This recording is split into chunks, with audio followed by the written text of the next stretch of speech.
Ladies and gentleman, अस्सलाम वालेकुम। आज का हमारा टॉपिक बड़ा अहम है। अहमियत इसकी इसलिए है कि इसका उससे ताल्लुक़ है जो कि चीज़ हम हर रोज़ इस्तेमाल करते हैं, यानी हमारे ग़िज़ा से ताल्लुक़ है। ग़िज़ा और दवा का बड़ा आपस में बाहमी ताल्लुक़ है और यही ताल्लुक़ आज हम डिस्कस करेंगे कि कैसी ग़िज़ा ली जाए कि हम दवा से बच जाएँ और कौन कौन सी ग़िज़ाएँ हैं जो कि अल्टीमेटली इंसान को बीमार करती हैं और उसे दवा पे ज़रूर जाना पड़ता है। तो इस सिलसिले में सबसे पहले हम इनका डिफरेंस जानना चाहेंगे कि अंदर डिफरेंस क्या है। ग़िज़ा और दवा को अगर हम डिफ़ाइन करें तो क्या डिफरेंस इसके अंदर आते हैं। तो सबसे पहला डिफरेंस इसका यही बनता है कि खाना जो हम खाते हैं बेसिकली एनर्जी के लिए खा रहे होते हैं या जिस्म की ग्रोथ के लिए खा रहे होते हैं, जबकि दवाई जो खा रहे हैं, दवाई बेसिकली बीमारी को दूर करके सेहत हासिल करने के लिए खा रहे होते हैं। और दूसरा डिफरेंस के अंदर ये आ जाता है कि खाना हम तकरीबन हर रोज़ खा रहे होते हैं, जबकि दवाई हमें कभी कभार खानी होती है। तो ये डिफरेंस भी है कि खाना जो भी इम्पैक्ट डालता है वो ज़्यादा उसके अंदर हिस्सा होता है। और तीसरा डिफरेंस के अंदर ये है कि खाना जो है हम खाते हैं पूरा पेट भर के खाते हैं, प्लेट फुल ऑफ मील होता है जो कि हम ले रहे होते हैं, जबकि मेडिसिन ऑब्वियसली छोटी सी टेबलेट्स होती हैं, 1 mg है, 10 mg है, 50 mg तक हो जाएगी या 1 ग्राम तक भी अगर चली जाए तो वो बिल्कुल छोटी कैप्सूल होते हैं। तो क्वांटिटी के हिसाब से भी दवाई बहुत थोड़ी होती है, खाना बहुत ज़्यादा होता है। तो ये इसका डिफरेंस बताते हैं, खुद इम्पैक्ट डालता है, इसका इम्पैक्ट खाने का हमारी सेहत के ऊपर ज़्यादा होता है। इन दोनों के अंदर सिमिलैरिटीज़ क्या हैं, किन किन हिसाब से दोनों चीज़ें एक दूसरे से मिलती हैं, ये दवाई और ग़िज़ा है। पहली बात तो यानी ज़ाहिरी तौर पे फ़र्क लगता है, लेकिन असूली तौर पर बिल्कुल एक जैसी चीज़ें हैं कि ये बॉडी के अंदर जाती हैं, दोनों की दोनों बॉडी के अंदर जाती हैं। और दूसरा इनकी बात है जो एक ही जैसा काम है वो ये कि दोनों ही जिस्म के अंदर तब्दीलियाँ पैदा करती हैं, दोनों असरअंदाज होती हैं।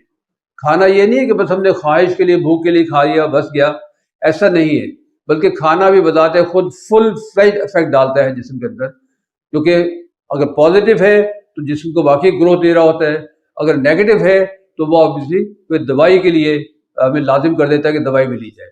तो ये बेसिकली इनकी सिमिलैरिटीज़ हैं, दोनों इसके अंदर हिस्सा डाल रहे होते हैं। इनके असरात क्या होते हैं?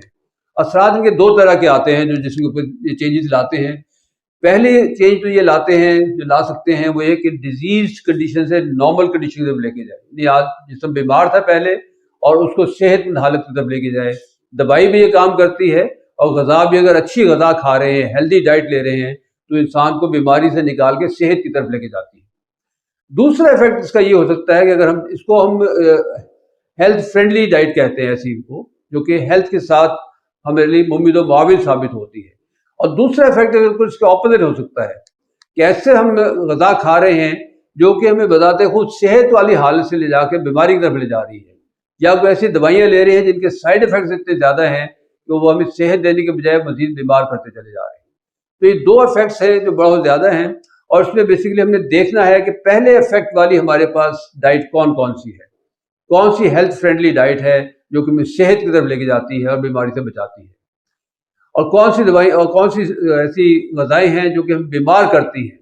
तो हमें बेसिकली सेकंड वाली चीज़ पहले देखते हैं कि हेल्थ एनिमी डाइट कौन कौन सी है। तो इसमें सबसे पहले जो लिस्ट बनती है उसमें ग्लूटेन वाली डाइट्स, जिसके अंदर आपकी गंदम की चीज़ आ जाती है, पास्ता आ जाता है, जिसके अंदर ग्लूटेन होगा तो वो चीज़ जो है इंसान को बीमार करती है। और दूसरा बहुत ही अहम चीज़ जो इंसान को बीमारी की तरफ लेके जाती है वो शुगर है।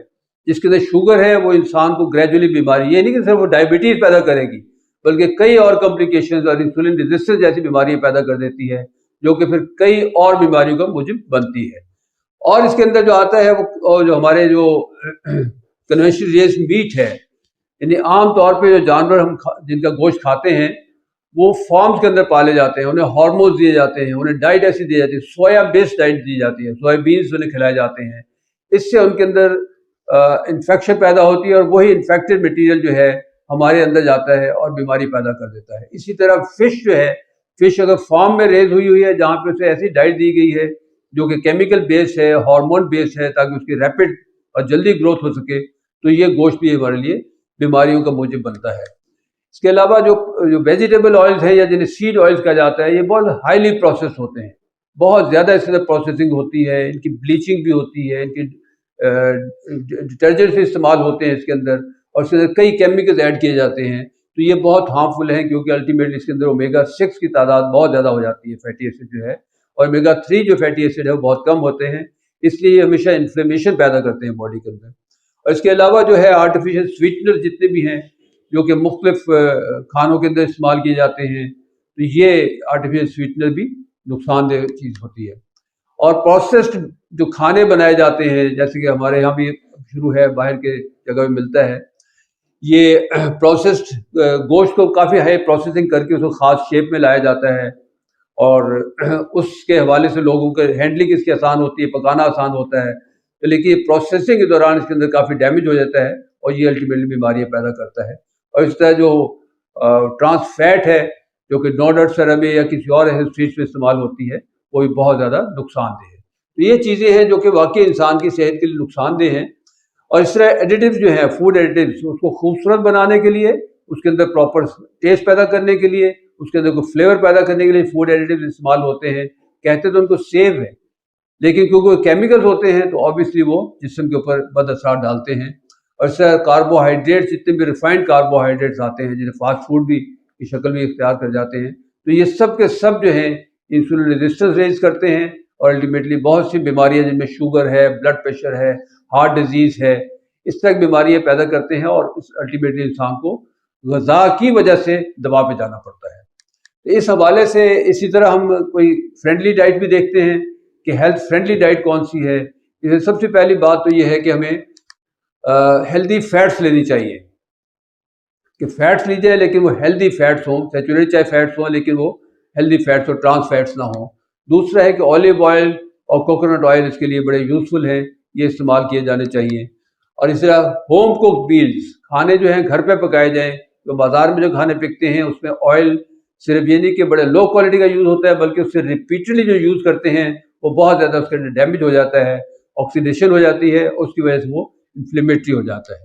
और लास्ट ये है कि जितना भी इसमें नेचर के करीब रहा जाए, खाना खाते हुए भी नेचुरल फॉर्म में खाना खाया जाए, कम से कम उसको प्रोसेस किया जाए। और इस तरह मेडिसिन भी अगर ली जाएँ तो मेडिसिन वो ली जानी चाहिए, उनके बद असरात नहीं होते हैं, जो कि नेचर के करीब होती हैं। नेचुरल मेडिसिन हमेशा साइड इफ़ेक्ट्स बहुत मिनिमल रखती हैं। जितनी उनकी प्रोसेसिंग होगी, उनके अंदर केमिकल्स ऐड किए जाएंगे, उतने हम नेचर से दूर होते चले जाएंगे और उसके अल्टीमेटली में साइड इफ़ेक्ट देने पड़ते हैं। तो ये आज की सारी चीज़ है कि ग़िज़ा जिसे हम बड़ा लाइटली लेते हैं, इतना लाइटली न लिया जाए, बल्कि सोच समझ के खाना खाया जाए कि क्या मैं क्या खा रहा हूँ, क्योंकि उससे अल्टीमेटली जिस्म पे लाजमी असर डालना है। और इतनी छोटी सी गोली जो है वो अगर असर डालती है और आपके अंदर जाके सर दर्द को दूर कर देती है, बुखार को दूर कर देती है, तो प्लेट फुल ऑफ मील ये कैसे है कि ये अंदर असरात नहीं डालेगा। तो जो चीज़ भी खाना खाई जाए वो इस अंदाज में खाया जाए तो उसके मैंने बाद में असरात या तो एंजॉय करने अगर अच्छे असरात हैं, या अगर उसके बुरे असरात हैं, डैमेजिंग डाइट ली है मैंने, सिर्फ ज़ुबान का मज़े की खातिर खाया मैंने, तो बाद में पूरा जिस्म उससे मुतासर होगा और अल्टीमेटली मुझे दवा पे जाना पड़ेगा। तो ये आज की सारी चीज़ें हैं जी। तो इसका कंक्लूजन ये है कि ग़िज़ा के बारे में हमें मोहतात रवैया अख्तियार करना चाहिए और बीमारी और दवा से बचना चाहिए और प्रोसेस शुदा खानों से इज्तनाब करना चाहिए जहाँ तक हो सके। और इस सिलसिले में जितने फूड इंडस्ट्री के बड़े अट्रैक्टिव किस्म के एड्स होते हैं, उन एड से मुतासर होकर फैसला न किया जाए। वो हमेशा अंदर की हमारी ये ख्वाहिश है, ज़बान का चस्का जो है, इसको उभारते हैं ये एड्स, उस पर लेके जाते हैं तो उससे मिसगाइड ना हो। अल्टीमेटली सोचा जाए कि ये खाना क्या खिला रहे हैं हमें और उससे हमारे जिस्म पे क्या असरात होंगे। इसी तरह है कि ग़िज़ा और दवा के इस्तेमाल में हमेशा कुदरत के करीब रहना चाहिए। जितने कुदरती फॉर्म में हम उससे करीब होंगे उतना उसके बुरे असरात नहीं आएंगे। और इसी तरह इससे इस वजह से जो बीमारियाँ पैदा होती हैं उससे मायूस नहीं होना चाहिए। स्पेशली जो बीमारियाँ शुगर, ब्लड प्रेशर और ट्राइग्लिसराइड्स और फैटी लिवर वगैरह जैसी बीमारियाँ हैं, ये बिल्कुल काबिल वापसी हैं, रिवर्सिबल हैं। इनके बारे में प्रॉपर गाइडेंस लेके इनका इलाज करना चाहिए और इनसे निकलना चाहिए।